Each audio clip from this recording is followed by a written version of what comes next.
하나님 말씀은 구약 성경 창세기 18장 20절부터 26절까지입니다.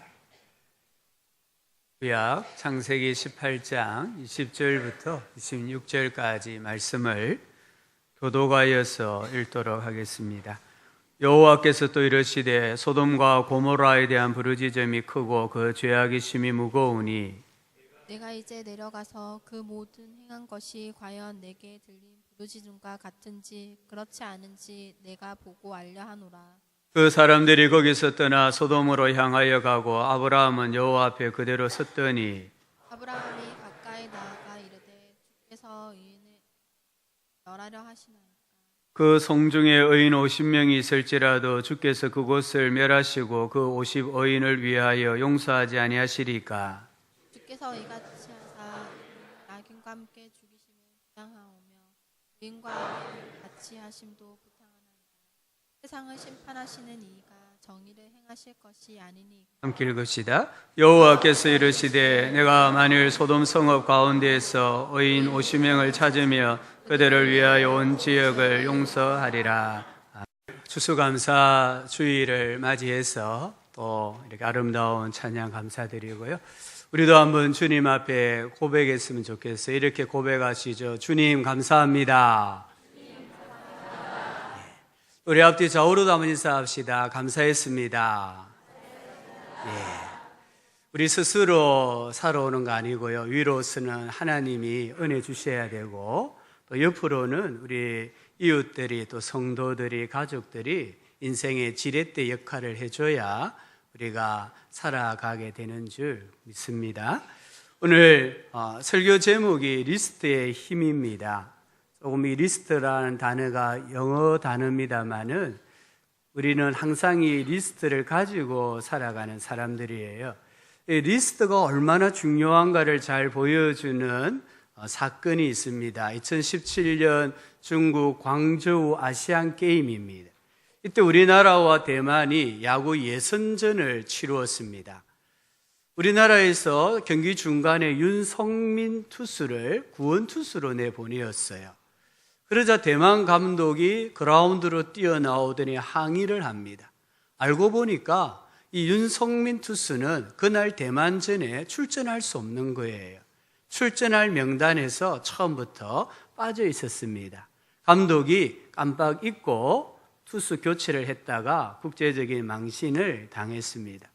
실력이 아무리 출중한 선수라 할지라도 그날 그 경기에 나갈 명단에 빠져 있으면 나갈 수가 없는 것이에요. 리스트란 무엇일까요? 그냥 쉽게 생각하시면 돼요. 어떤 기억하기 좋게 또 점검하기 쉽도록 특별한 순서로 무엇인가를 적어 놓은 메모를 의미합니다. 우리에게는 일과표가 있습니다. 주간표가 있습니다. 또 월간표가 있고요. 우리 주부들은 가계부를 작성합니다. 가계부에 수입은 고정되어 있지만 수입이 들어왔을 때 어디를 지출해야 되는지 리스트가 다 적혀 있습니다. 어떤 분은 인생을 살아가는데 한 번뿐인 인생인데 내가 어떻게 살면 좀 더 가치 있게 의미 있게 살까 인생의 목표를 적어 놓은 리스트를 가지고 있기도 합니다. 우리가 이 리스트를 작성하면은 우선순위에 집중할 수가 있어요. 시간을 낭비하지 않고요. 또 실수를 줄일 수가 있고요. 일을 효율적으로 할 수가 있습니다. 리스트의 힘이란 책이 있습니다. 이 책은 중국의 기업 교육 전문가인 가오 위안이라는 사람이 쓴 책이에요. 이 책에서 100번의 계획보다 강력한 것이 하루 한 장의 리스트다, 메모다라고 이야기를 합니다. 그리고 이 저자는 기억을 믿지 말고 기록을 믿어야 한다라고 강조하고 있습니다. 내가 아무리 오늘 어떤 일을 할 것이다, 한 주 어떤 일을 할 것이다, 머리로 생각하고 계획한다 할지라도 종이에 한번 써보는 것이 훨씬 더 그 사람의 일의 능률을 올리고 인생을 더 아름답게 만든다는 거예요. 우리 성도님들도 아마 각자 어떤 일에 대한 리스트가 다 있을 거예요. 우리가 살아가면서 반드시 꼭 가지고 있어야 될 리스트가 있다고 하면 몇 가지가 있습니다. 그 중에 첫 번째가 감사 리스트입니다. 감사 목록입니다. 오늘 추수감사주의를 맞이해서 하나님께 감사하고 이웃에게 감사하는 우리 교우들이 되시기를 바랍니다. 올 한 해 동안에 힘든 일 많이 있었을 거예요. 그러나 또한 감사할 일도 많이 있었습니다. 만약에 내 인생에 힘든 일만 계속 있었다고 하면 우리는 아마 탈진을 하고 이 자리에 나와 예배할 수 없어요. 근데 하나님이 힘든 일도 주셨지만 중간중간에 감사할 일, 기뻐할 일을 주셨기 때문에 여기까지 지내온 것입니다. 원망은 내가 기억하지 아니하려고 해도 기억이 돼요. 그런데 감사는 내가 기억하려고 노력하지 아니하면은 사라져 버려요. 원망은 흐르는 물에 새기고 감사는 바위에 돌에 새기라는 말이 있잖아요. 나는 감사할 게 없어요. 진짜 감사할 것이 없을까? 한번 여러분의 과거를 생각해 보시기 바랍니다. 어제 밤 다니엘 기도의 강사가 임현수 목사님이셨어요. 캐나다 큰빛 교회를 다녀마시고 북한 선교의 사명을 가지고 이렇게 사역하시는 분인데요. 뉴스를 통해 많이 들어보았을 거예요. 이분께서 북한을 15년 동안 180번을 오고 가면서 선교했는데 우리나라 돈으로 한 500억을 선교했다는 거예요. 500억을 투자해가지고 북한의 동포들을 먹여 살리고 복지를 위해서 선교를 한 거예요. 근데 하루아침에 그의 설교나 강연이나 활동 이런 걸 다 꼬투리 삼아가지고 북한 정부가 사형 선고를 내렸어요.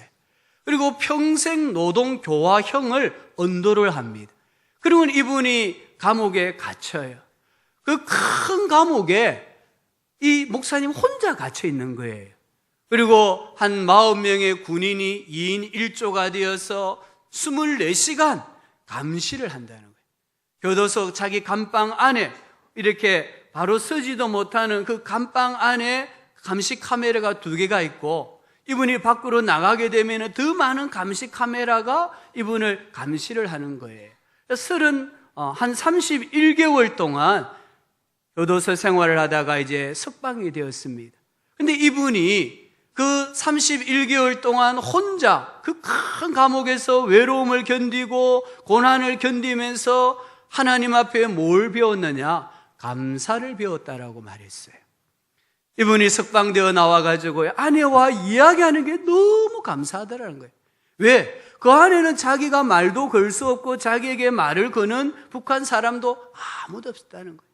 그런데 아내와 함께 말하는 게 너무 감사하고 길을 걸어 다니는 게 너무 감사하고 성도들과 함께 예배를 드리는 게 너무 감사하고 그래서 자기는 그 감옥 안에서 하나님께 감사를 배웠다. 이분이 배운 감사를 쭉 이야기하시는데요. 제가 정리를 해보니까 날마다 은총의 표적 보여주심을 감사하다. 이분이 너무 힘들어서 하나님 앞에 기도했대요. 기도하니까 하나님이 즉각 응답해 주시더라는 거예요. 그게 너무 감사했다. 찬송을 많이 부를 수 있게 된 것을 감사했다. 130번 주일을 혼자 예배 드렸대요. 감방에서 7시간, 8시간 예배를 드리는데 3시간, 4시간씩 찬송을 부른다. 영어로 찬송을 부르면 더 한글 찬송에 번역되지 않은 그런 의미가 와닿아서 혼자 눈물을 흘리고 또 손자에게 찬송을 가르쳐주기 위해서 15곡은 암송을 하고 찬송을 많이 부를 수 있게 된 것이 너무 감사했다. 세 번째 감사는 노동을 통해서 묵상과 기도를 배우게 하신 것이 너무 감사하다. 기다림이 힘든 줄은 알지만 기다림이 믿음이라는 진리를 깨닫게 하신 것을 감사하다. 그리고 이분이 마지막으로 감사한 것은요, 31개월 정도 이 감옥에 있으면서 매일 8시간 노동을 하면서 그분이 비전을 가지게 되었다는 거예요. 내가 이 감옥에서 반드시 나갈 것인데 내가 나가면 어떤 일을 해야 할 것인가, 여기에 대한 비전을 분명하게 가지고 나오게 된 것을 너무 감사하다. 그래서 그분은 31개월 동안 옥에 갇혀 있었던 삶 때문에 뭐 악몽을 꾼다든지 이런 트라우마가 전혀 없다는 거예요. 왜? 감사하기 때문에. 그러면서 말합니다. 오늘날 왜 사람들이, 이분 표현에 의하면은 단군 이래로 가장 풍요롭고 잘 사는 이 시대에 왜 사람들이 정신적으로, 심리적으로, 육체적으로 병이 들고 고통을 당하는가? 원망하고 불평하기 때문이다. 감사가 없기 때문에 오늘날 사람들이 이 풍요로운 시대지만 정신적으로, 마음에, 육체에 고통을 당하고 있다라고 말했습니다. 우리는 과거의 삶을 생각해야 됩니다. 과거에 내가 어떻게 살아왔는지를 생각해, 그 옛적 일을 잊지 말아야 돼요. 그러면 우리는 감사하게 되어 있습니다. 우리 문순남 권사님 자녀분 중에 미국에서 목회하는 분이 계세요. 강태강 목사님이라고. 우리 교회도 몇 번 오셨잖아요. 강태강 목사님 미국에서 목회를 잘하고 계셨는데 하나님의 특별한 부르심이 있어가지고 이 교회 목회를 사임을 하고 이제 NGO 사역을 하게 되셨어요. 월드 쉐어라는, 우리가 이렇게 휴게소에 가면, 고속도로 휴게소에 가면 사랑밭이라는 단체에서 어려운 이웃들 돕는 회원 모집하는 거 보셨죠? 이 단체가 월드 쉐어라는 단체인데 미국의 지부를 이제 만들게 돼요. 이 미국 지부의 지부장으로 우리 강태강 목사님이 이제 일을 하시게 됐는데요. 목사님이 교회를 사임하고 너무 어려우니까 이렇게 생각이 들더래요. 자기가 가는 길이 사고로 시작된 잘못된 길이 아닌가, 이런 생각을 많이 하셨대요. 수십 번 하셨대요. 그러다가 최근에 남미 수리남이란 나라를 가셨대요. 이 수리남이란 나라에 가서 그 나라의 열악한 환경을 보고 학교 보육원 시설을 돌아보면서 내가 얼마나 부유하고 복된 환경 속에 살고 있는지 깨달았다고 하시더라고요.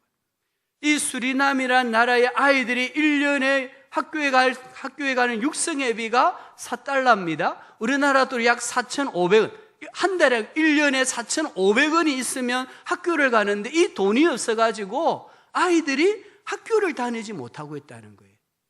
2명이 잘 수 있는 방에 8명, 9명 아이들이 생활하고 있는 모습을 보면서 내가 사고로 인하여 지금 잘못된 길을 가는 것이 아니라 하나님의 분명한 부르심이 있구나 생각하시고 감사하다면서 제게 카톡을 보내준 내용입니다. 왜 감사가 없습니까? 우리가 감사가 없는 이유는 너무 감사 제목을 큰 것에서 찾아요. 극적인 것에서 찾아요. 우리 성도님들 병들면 감사한금 드려요. 교통사고 나면은 내가 안 다친 것에 대해서 감사한금 드려요. 그러나 진짜 감사는 사고 나지 않을 때 드리는 거예요. 내가 지난 한 주간 교통사고가 안 났어요. 또는 지난 한 주간 어려운 일이 없이 살아왔어요. 그러면 오늘 주님 앞에 나오면서 우리가 감사의 예물, 감사의 제목을 드려야 된다는 거예요. 근데 우리는 자꾸만 감사를 어떤 기적적인 것에서 찾고 있기 때문에 하나님 앞에 감사를 잘 못하는 겁니다. 저는 개인적으로 기도할 때 늘 하나님 앞에 2가지를 기도합니다. 하나는, 하나님, 제가 금식 기도하는 일이 생기지 않게 해주십시오. 무슨 말입니까? 금식으로 기도한다는 말은 인생에 고난이 있다는 말이에요. 가정에 풍파가 있다는 말이에요. 그래서 그런 고난과 풍파를 만나지 않도록 하나님 앞에 해달라는 기도가 하나님 저 금식 기도하지 않게 해주세요라는 기도 제목이에요. 또 한 가지는 하나님의 사랑을 극적으로 깨닫지 않게 해달라고 기도해요. 우리가 정말 죽을 고생하고 나서 하나님 사랑을 깨닫는다고 하면 물론 그것도 복이 될 수 있어요. 그러나 평소에 하나님이 나를 얼마나 사랑하시는가를 깨달을 때에 그게 진짜 복인 거예요. 자식이 부모님이 나를 얼마나 사랑하는가를 평소에 알아야지 감사하게 되고 효도하게 돼요. 근데 어떤 막다른 골목까지 가서 정말 인생의 큰 실패를 만나서 부모님이 나를 여전히 사랑하시는구나 깨닫는다고 하면 그것은 불행 중에 다행이 되는 거예요. 우리는 일상이 감사해야 됩니다. 우리가 먹고 배설하는 거 이것만큼 큰 감사 제목이 없어요. 여러분, 우리가 먹은 거, 맛있는 거, 값비싼 걸 먹었는데 일주일 동안 변비가 걸렸다. 그러면 그 음식이 몸에 독이 되는 거예요. 우리 몸이 썩어 죽게 돼 있습니다. 자고 일어나는 거 감사해야 됩니다. 보는 거, 듣는 거, 말할 수 있는 거, 숨 쉬는 거 감사해야 돼요. 모두가 감사해야 할 제목이라는 거예요. 길가의 장미꽃도 감사해야 되고요. 장미꽃에 있는 가시, 인생에 주시는 고난, 어려운 일도 감사할 수 있어야 합니다. 우리 성도님들에게 감사가 충만하기를 주님의 이름으로 축원합니다. 감사함으로 어둠의 영이 떠나가고 불평과 원망의 영이 떠나가고 우리의 삶이 긍정적으로, 생각이 긍정적으로 바뀌어지는 역사가 있기를 주님의 이름으로 축원합니다. 두 번째 우리가 가지고 있어야 될 리스트가 있습니다. 이것은 좀 어려운 말인데 버킷리스트라는 거예요. 버킷리스트란 말은 죽기 전에 내가 꼭 하고 싶은 일을 적은 목록을 말합니다. 중세 유럽에 교수형을 처할 때에요, 이렇게 목에 밧줄을 메고 천장에 이렇게 달아놓아요. 근데 이 높이가 낮기 때문에 이 바스켓을 놓고 그 위에 제수를 올려요. 그리고는 목에 밧줄을 걸고 걸어 놓습니다. 이 바스켓을 발로 탁 차버리면은 이 사람이 이 밧줄에 목이 걸려가지고 이제 사형을 당하는 거예요. 여기서 나온 단어가 버킷리스트라는 단어입니다. 우리에게는 2007년도에 버킷리스트라는 영화가 나왔잖아요. 이 영화에 보면은 시한부 판정을 받은 두 주인공이 죽기 전에 하고 싶은 일들 목록을 막 기록을 해요. 그리고는 하나씩 성취해 나갈 때마다 지워 나가는 장면이 나와요. 우리 성도님들이 한 번뿐인 인생입니다. 이 한 번뿐인 인생을 내가 어떻게 살아야 의미가 있고 가치가 있을까 생각하면서 한번 개인적으로 또 가족이 함께 모여서 버킷리스트를 한번 작성해 보시고 그것을 이루기 위해서 하나님 앞에 최선을 다해서 한번 살아가 보시기를 바랍니다. 세 번째 우리가 가지고 있어야 될 리스트가 있다고 하면 오이코스 전도 대상자입니다. 오이코스는 헬라어 그리스어라고 했습니다. 뜻은 가족이고 확대 가족이라는 말이라고 했습니다. 우리 하나님께서는 우리 모든 사람에게 8명에서 15명과 관계를 맺고 살아가는 환경에 놓아두셨어요. 우리가 잘 생각해 보면은 내가 이 한 주에 내가 평소에 만나고 관계하는 사람들 숫자는 8명에서 15명이에요. 이 8명에서 15명의 사람을 성경 헬라어로 보면 오이코스라고 한다는 거예요. 하나님은 나를 통해서 이 사람들에게 하나님의 은혜, 하나님의 구원의 복, 하나님의 축복을 흘려보내기를 원하시는 거예요. 오늘 창세기 18장은 우리가 많이 아는 말씀이에요. 이 18장은 아브라함의 오이코스, 전도 리스트가 나옵니다. 하루는 하나님께서 아브라함을 찾아오셨어요. 아브라함이 하나님과 두 사람을 빨리 자기 집으로 영접하고 발 씻을 물을 갖다 주고 빵과 고기를 구워서 요리를 해서 잘 섬겼어요. 그 사람들은 아브라함의 환대를 받고 길을 떠나기 전에 아브라함 부부에게 내년 이맘때에 아들이 있을 것이라는 복을 선언을 합니다. 그리고 이제 길을 떠납니다. 아브라함의 배웅을 하러 나갔어요. 하나님께서 소돔과 고모라로 길을 가다가 갑자기 멈추시고는 소돔과 고모라의 멸망에 대해서 알려주신 거예요. 그리고 세 사람 중에 두 사람은 소돔으로 떠납니다. 19장에 보면 롯이 사는 소돔 쪽에 갔어요. 그리고 이제 하나님과 아브라함만 남았어요. 아브라함이 하나님께 가까이 나아가서 기도했습니다. 주님, 의인을 악인과 함께 멸하시는 것은 부당합니다.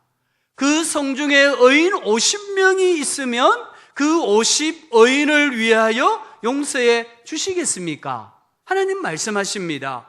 만일 의인 50명을 찾으면 그들을 위하여 온 지역을 용서하리라. 아브라함은 즉시 자신이 생각할 의인 50명의 명단을 작성했습니다. 아브라함이 그냥 의인 50명을 찾아 나섰다 이렇게 보기는 어려워요. 아마 아브라함이 나름대로 소돔과 고모라에 생각하면서 의인일 거야 라고 생각하고 의인 50명 명단을 작성했을 거예요. 그리고 찾아 나섰습니다. 하지만 의인 50명이 없었습니다. 아브라함은 리스트를 45명으로 수정합니다. 40명으로, 30명으로, 20명으로, 10명으로 수정합니다. 하지만 소돔과 고모라에는 의인 10명이 없었습니다. 그만큼 소돔과 고모라에 죄가 가득했습니다. 이 소돔과 고모라는 의인 10명이 없어서 멸망을 한 거예요. 하늘에서 불과 유황이 내려서 온 도시가 잿더미가 되었습니다. 그러는 중에 19장 29절을 보시기 바랍니다. 19장 29절에 놀라운 하나님의 말씀이 있습니다. 우리 다 함께 이 말씀을 읽어보겠습니다. 하나님이 그 지역의 성을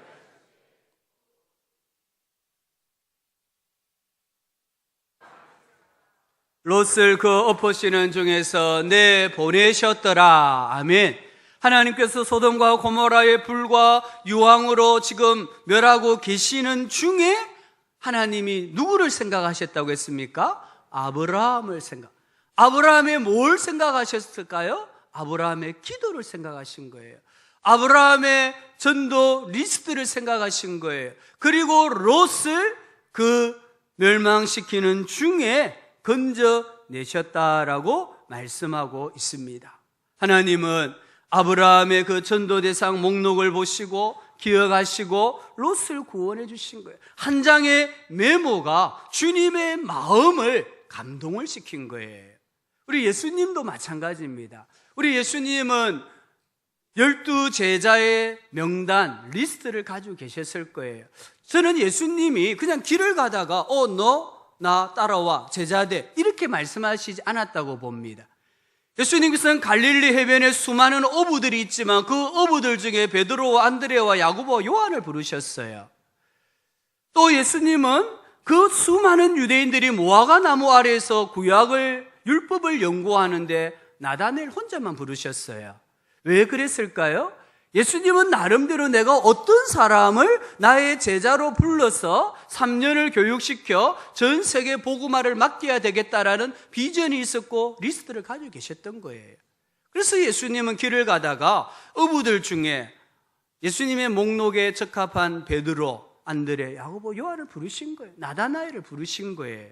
또한 우리 예수님은 전도 리스트를 가지고 계셨어요. 누가복음 5장 32절에 내가 의인을 부르러 온 것이 아니요 죄인들을 불러 회개시키러 왔다라고 했습니다. 예수님의 전도 리스트 중에 가장 위에 있는 사람은 죄인들입니다. 당시에 바리새인들, 서기관들, 랍비들이 사람 취급하지 않고 죄인들로 여겼던 무리들이 예수님의 첫 번째 전도 대상자들이었습니다. 왜냐하면 예수님은 잃어버린 자를 찾아 죄인들을 찾아 그들을 불러 구원시키기 위해, 회개시키기 위해 이 땅에 오셨기 때문입니다. 오늘 우리 교회도 이 리스트를 가지고 있어야 돼요. 우리 교회가 존재하는 목적은 영혼 구원입니다. 하나님이 우리에게 각양 좋은 은사를 주시고 각양 좋은 것을 주신 목적은 영혼을 구원하라는 일입니다. 우리 하나님은요, 우리가 좀 부족해 보이지만 전도할 때, 복음을 전할 때에, 선교할 때에 그것을 도구로 사용하셔가지고 영혼을, 열방을 구원하시는 줄 믿습니다. 우리 교회가 가지고 있어야 될 전도 리스트 중에 첫 번째는 어린이, 청소년, 청년들입니다. 오늘날 가장 시급한 전도 대상자는 어린이, 청소년, 청년들입니다. 이들은 우리 어른 세대와 언어가 다릅니다. 문화가 다릅니다. 생각이 다릅니다. 꿈이 다릅니다. 이런 곳에 가서 복음 전하는 자를 선교사라고 합니다. 오늘 선교지는 먼 타국뿐만 아니라 바로 우리 가정입니다. 등잔 밑이 어둡다고 바로 우리 가정에 있는 자녀들이 오늘 우리 부모님들이 교회가 힘써야 될 선교지고 선교 대상들입니다. 마귀가요, 우리 자녀들을 얼마나 지금 이 정신을 사로잡고 있는지 몰라요. 우리 10대 자녀들이 점점 흉악범이 되어가고 있습니다. 부끄러움을 모릅니다. 죄의식이 없습니다. 어른을 공경해야 된다는 사상은 생각조차 할 수 없는 세대가 되었습니다. 어제 수원의 결혼식을 갔다가 택시를 타고 역으로 오면서 라디오에서 들었습니다. 여중생 2명이 택시기사 뺨을 때려가지고 경찰서에 붙잡혀 갔다는 거예요. 이 택시기사분이 차를 도로에 세웠는데 이 여중생 2명이 지나가다가 이 백미러를 그냥 탁 쳐버렸는가 봐요. 그래서 택시기사분이 내려가지고 이 학생들을 뭐 좀 한마디 했겠죠. 그러니까 이 여중생 2명이 도로를 막고 이 택시기사 뺨을 막 때린 거예요. 근데 그 택시기사분 나이가 몇 살이냐? 75세입니다. 할아버지는 할아버지. 할아버지를 도로가에서 막 뺨을 때립니다. 그리고 경찰서에 붙잡혀 갔는데 이 아이들이 하는 말이 뭐냐? 기억이 안 난다. 이게 지금 우리 자녀들이에요. 우리 자녀들 세대예요. 오늘 우리 자녀들이 얼마나 지금 초등학생을 살해하고 안매장하고도 부끄러움이 없고요. 20년 무기징역을 받아도 죄책감이 없고 두려움이 없는 거예요. 왜 그렇습니까? 이 자녀들의 영을 지금 사탄이 확 쥐고 있기 때문에. 오늘 우리 가정에서, 우리 학교에서, 교회에서 너무 입시 위주의 교육 때문에 하나님의 말씀을 가르치지 않았기 때문이에요. 미국의 총기 사고가 점점 연령이 낮아지고 있어요. 미국에 원래 총기 사고 있었어요. 그러나 이 총기 사고는 주로 갱들이나 좀 억울한 어른들이 막 했던 거예요. 근데 지금은 미국 사회에 총기 사고가 너무 자주 일어나는데요. 케네디가 대통령이 되고 나서 첫 번째 한 일이 뭐냐? 모든 미국의 공립학교에 성경 교육을 폐지했습니다. 기도를 폐지했습니다. 예배하는 걸 폐지했습니다. 그 교육, 하나님이 없는 교육을 받고 자라난 세대가 지금 이 미국 사회에 얼마나 많은 문제를 일으키고 있는가를 우리는 꼭 기억을 해야 합니다. 우리 자녀들 어른이 되면 예수 믿겠지? 아닙니다. 어린아이일 때 예수님에 대한 믿음을 심어주지 못하면 이 아이들은 어른이 되면 절대로 예수님 못 믿습니다. 우리 조부모님들 손자들 키우실 때에 말씀으로 키워야 돼요. 여러분이 키우는 자녀들을 교회 주일학교로 데리고 와야 돼요. 함께 예배를 드리셔야 돼요. 그럴 때 우리는 이 자녀들을 하나님께 거룩한 정말 새벽 이슬과 같은 자녀들로 하나님 앞에 봉헌할 수 있다는 것을 기억을 해야 합니다. 교회 주일학교에 전도에 관심을 가지고 힘을 써야 합니다. 교회 나오는 아이들을 좋아하시고 사랑하시고 격려해 주시기를 바랍니다. 두 번째, 우리 교회가 가지고 있을 전도 리스트는 교회에 등록되어 있는 사람들이에요. 교회 안에는 잃어버린 자가 참 많아요. 한국교회 평균 등록이 100명이면 예배 출석은 50명이에요. 그럼 50명은 뭐예요? 그냥 등록만 해놓고 교회 안 나오는 사람들이에요. 이런 사람들을 찾아가서 다시 예수님께로 인도하는 일을 우리가 해야 합니다. 불신자를 전도해야 합니다. 동시에 교회에 한번 왔다가 떠나버린 그 영혼들을 다시 찾아가서 예수님께로 인도해야 합니다. 세 번째 전도 리스트는 내 가족입니다. 가장 중요하면서도 가장 어려운 전도가 가족입니다. 그러나 우리 가족은 반드시 구원을 받아야 돼요. 사도행전 16장 31절에 주 예수를 믿으라. 그리하면 너와 내 집이 구원을 받으래. 여기 집이 오이코스라는 단어예요. 이 집은 집 안을 말해요. 우리 집 안에 살고 있는 조부모, 부모, 자녀, 심지어 나그네 종들까지도 다 예수를 믿음으로 구원을 받아야 한다는 것을 우리에게 가르쳐 주고 있습니다. 가족 전도가 정말 어려운 것 같아요. 근데 이 가족 전도 포기할 수 없잖아요. 그럼 어떻게 우리가 가족을 전도하기 위해서 우리가 노력해야 될까요? 첫 번째는 기도하면서요, 참고 인내해야 돼요. 기도, 참음, 인내, 이거밖에 없습니다. 내 힘으로 우리 안 믿는 부모님, 예수님께 데리고 나올 수 없습니다. 내가 말을 잘해서 설득을 시켜가지고 예수님께로 데리고 올 수 없습니다. 하나님께서 위에서 은혜를 부어주셔야만 우리 가족이 일가친척이 예수 믿는 거예요. 그러기 위해서는 우리가 기도해야 되고 참아야 되고 인내해야 됩니다. 대나무 종자 중에 모소라는 게 있습니다. 이 모소라는 종자를 땅에 심으면 1년, 2년, 3년, 4년까지는 싹이 안 난대요.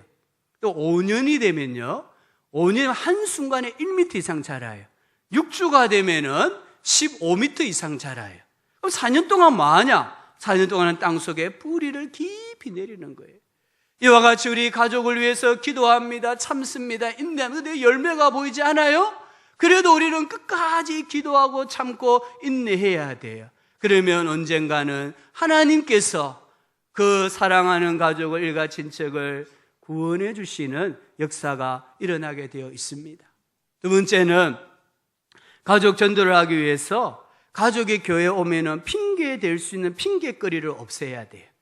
어떤 부인이 남편을 잘 설득을 해서 잘 삶아서 교회 한번 데리고 왔대요. 이 남편이 왔으니까 그냥 억지로 예배드리고 집으로 갔어요. 그래서 부인이 너무 기분이 좋아가지고 여보 다음 주에도 교회 갑시다 하니까 이 남편이 핑계거리를 찾는 거예요. 아, 내가 교회 가보니까 화장실이 너무 더럽더라, 못 가겠다. 부인이 당장 교회 와가지고 화장실을 깨끗하게 청소했습니다. 그 다음 주 또 왔어요. 여보 또 가야 하니까 내 교회 가보니까 너무 쓰레기가 많더라, 못 가겠다. 그러니까 부인이 또 교회 와가지고 모든 쓰레기를 다 치웠어요.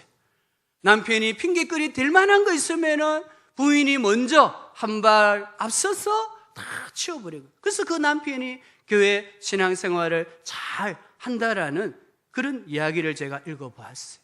어느 성도님이 아버지가 교회를 안 나오세요. 그래서 아버지에게 가서 아빠, 내 소원이 하나 있는데 아빠와 함께 교회 가서 예배 드리는 거다. 아버지가 딸이 소원이라고 하는데 못 들어줄 게 뭐가 있어요. 그래 한번 가자.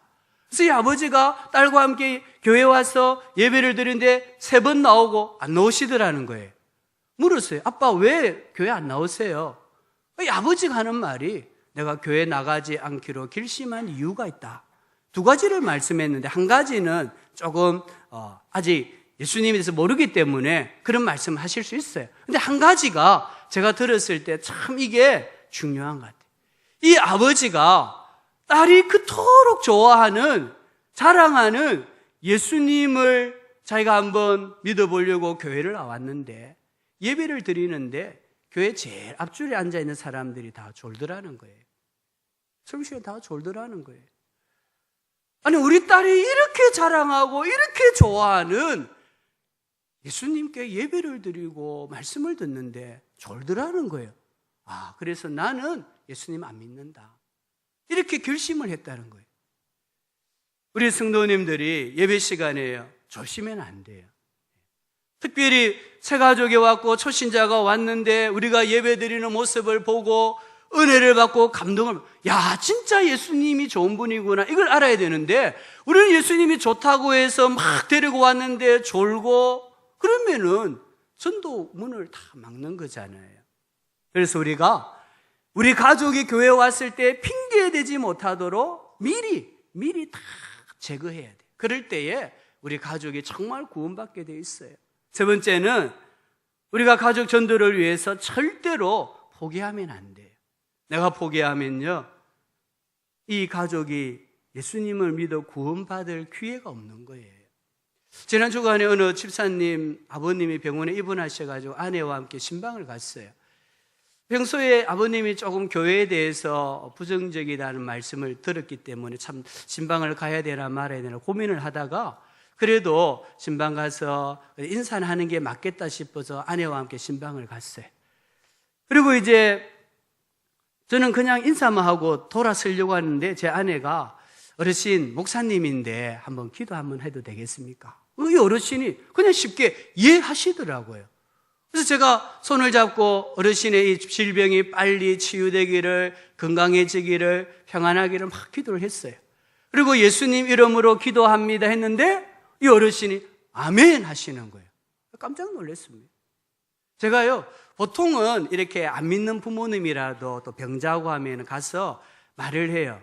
제가 기도하는데 아무것도 몰라도 괜찮은데 끝에 가서 제가 예수님 이름으로 기도합니다 하면 아멘만 한번 따라해 주세요. 꼭 부탁을 해요. 근데 이 어르신에게는 그 말씀도 안 드렸어요. 그리고 그냥 기도하고 예수님 이름으로 기도합니다 했으니까 아멘 하시는데 눈가에 눈물이 글썽거리더라고요. 우리가 생각할 때는 힘들 거야, 안 될 거야 그럴 수 있지만 하나님이 생각하실 때는 아닐 수도 있다는 거예요. 그래서 우리가 사랑하는 부모님, 사랑하는 형제, 자매들, 일가 친척들, 이웃들, 친구들 포기하지 않으면 하나님께서 하나님의 때가 되면 반드시 응답해 주십니다. 인디언들이요, 기우제를 드리기만 하면은 비가 내린대요. 하도 신기해가지고 연구하고 조사해 보니까 인디언들은 비가 올 때까지 기우제를 드리는 거예요. 그래서 매번 기우제를 드리면 비가 온다는 거예요. 우리가 포기하지 않으면, 우리가 기도하면 하나님이 나의 사랑하는 부모님, 가족, 형제, 자매, 일가 친척, 친구, 이웃들의 마음을 어루만져 주시고 주님께로 인도하여 주시고 구원받게 해주시는 줄 믿습니다. 네 번째는요, 정말 가족 전도를 위해 중요한 게 있어요. 우리의 삶이 행복해야 돼요. 행복은 물질이 아닙니다. 우리 자꾸 착각해요. 목사님이 행복해야 된다. 나는 가난한데 어떻게 행복해? 행복은 물질이 아니에요.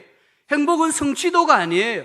우리 자녀들에게 성적순위, 행복의 순서가 아닌 것처럼 우리의 행복은 어디서 출발하느냐? 마음입니다. 마음. 그래서 하나님이 모세를 통해 이스라엘 백성들에게 말씀하시잖아요. 이스라엘아, 너는 행복자로다. 그때 이스라엘은 광야에 있었습니다. 매일 부모들의 시신을 매장해야 되는 그때예요. 근데 왜 하나님께서 이스라엘이여 너는 행복한 자로다라고 말씀하셨을까요? 너같이 구원을 받은 백성이 없기 때문이다. 구원받았다는 사실을 알게 되면, 진짜 구원받은 걸 알게 되면 광야에 살아도 움막에 살아도 행복하다는 것을 하나님이 말씀해 주시는 거예요. 우리 신자들이 안 믿는 가족 앞에 가서, 불신자들 앞에 가서 죽겠다, 짜증난다, 못 살겠다, 힘들다 이런 말하면 안 돼요. 이런 말 자체가 전도의 문을 가로막고 있는 거예요. 하나님은 나 때문에, 우리 때문에, 우리 교회 때문에 한 번도 야, 내가 죽겠다, 짜증난다, 못 살겠다, 힘들겠다, 힘들다 이런 말씀을 하시지 않았습니다. 하나님은 언제나 우리에게 이렇게 말씀하세요. 주 안에서 항상 기뻐하라. 쉬지 말고 기도하라. 범사에 감사해라. 너에게 염려가 있느냐, 근심이 있느냐, 공포가 있느냐, 두려움이 있느냐, 아무것도 염려하지 말고 오직 감사함으로 하나님께 기도해라. 하나님은 우리에게 기도하라 하신 거예요. 우리 성도님들 항상 기뻐하시기 바랍니다. 우리의 마음을 아름답게 가꾸시기를 바랍니다. 부지런하시고 성실하시기를 바랍니다. 하나만 더 생각하면요, 가족 전도를 위해서, 또 오이코스 전도를 위해서 반복을 해야 됩니다. 10번 찍어 안 넘어가는 나무 없다고 했습니다. 아라비아 속담에 고집이 센 당나귀도 반복해서 들으면 마음이 변한다고 했습니다. 우리가 10번 이상 기도하고 10번 이상 방문하고 초청하고 나의 변화된 삶을 보여준다면 하나님 앞에 넘어지지 아니할 가족이 없고 불신자가 없다는 거예요. 브라질 밀림에 있는 나비 한 마리가 한 번 날개짓 합니다. 그럼 이 날개짓 한 번 한 것이 파장을 일으켜서 미국의 태풍, 이런 태풍의 방향을 바꾼다잖아요. 태풍을 일으키기도 하고 태풍의 방향을 바꾸기도 해요. 이 한 번 하지만 이렇게 계속해서 나비가 날개짓을 하니까 큰 바람을 일으키는 거예요. 그와 같이 우리가 정말 사랑하는 마음으로 기도하고 참고 인내하면서 주님 앞에 돌아오는 그날까지, 내가 죽는 그 순간까지 나의 사랑하는 가족들, 일가 친척들, 친구들, 이웃들을 위해서 내가 애를 쓴다면 하나님이 반드시 구원해 주시는 줄로 믿습니다. 오늘 말씀에 소돔과 고모라가 멸망한 것은 죄가 많아서가 아닙니다. 악인이 많아서가 아닙니다. 그렇다고 하면 하나님 아브라함 기도 안 들으셨을 거예요. 이 소돔과 고모라 안에는 의인이 없어서 그랬습니다. 우리 이 사회가 지금 이렇게 계속해서 흑암으로 치닫는 이유는 악인이 많아서가 아니라 의인이 없어서 그래요. 그래서 하나님은 의인을 찾는 거예요. 의인이 누굽니까? 예수님을 나의 주 나의 하나님으로 고백하고 하나님의 말씀에 순종하여 살아가는 사람이 하나님이 보시기에 의인입니다. 이 의인이 많으면 비록 죄가 많다 할지라도 하나님은 그 단체를, 그 사회를, 그 나라를 지켜주시고 다시 한번 기회를 주시는 줄 믿습니다. 우리는 포기하지 말아야 돼요. 하나님께서 아브라함의 이 리스트를 보시고 기억하셔서 롯을 구원해 주셨던 것처럼 오늘 하나님 앞에 나의 전도 리스트를 보여드리고 기도할 때에 하나님이 그 한 영혼을 기억해 주신다면 구원받는 역사가 일어나는 줄 믿습니다. 이번 한 주간요, 오이코스 전도 주일 다음 주일인데 이 한 주간을 앞두고 하나님 앞에 우리 다시 한번 오이코스 전도 대상자를 기록했으면 좋겠어요. 하나님 앞에 내어놓고 기도하기를 원합니다. 찾아가서 그들을 초청하여 함께 예배함으로 정말 한 영혼이 하나님을 만남으로 구원을 받는 역사가 일어나기를 소원합니다. 우리 모든 가족이 구원받는 복을 받기를 소망합니다. 우리 성도들의 영혼이 잘되고 범사가 잘되고 강건해지는 복을 함께 받아 누리기를 주님의 이름으로 축원합니다. 하나님 아버지,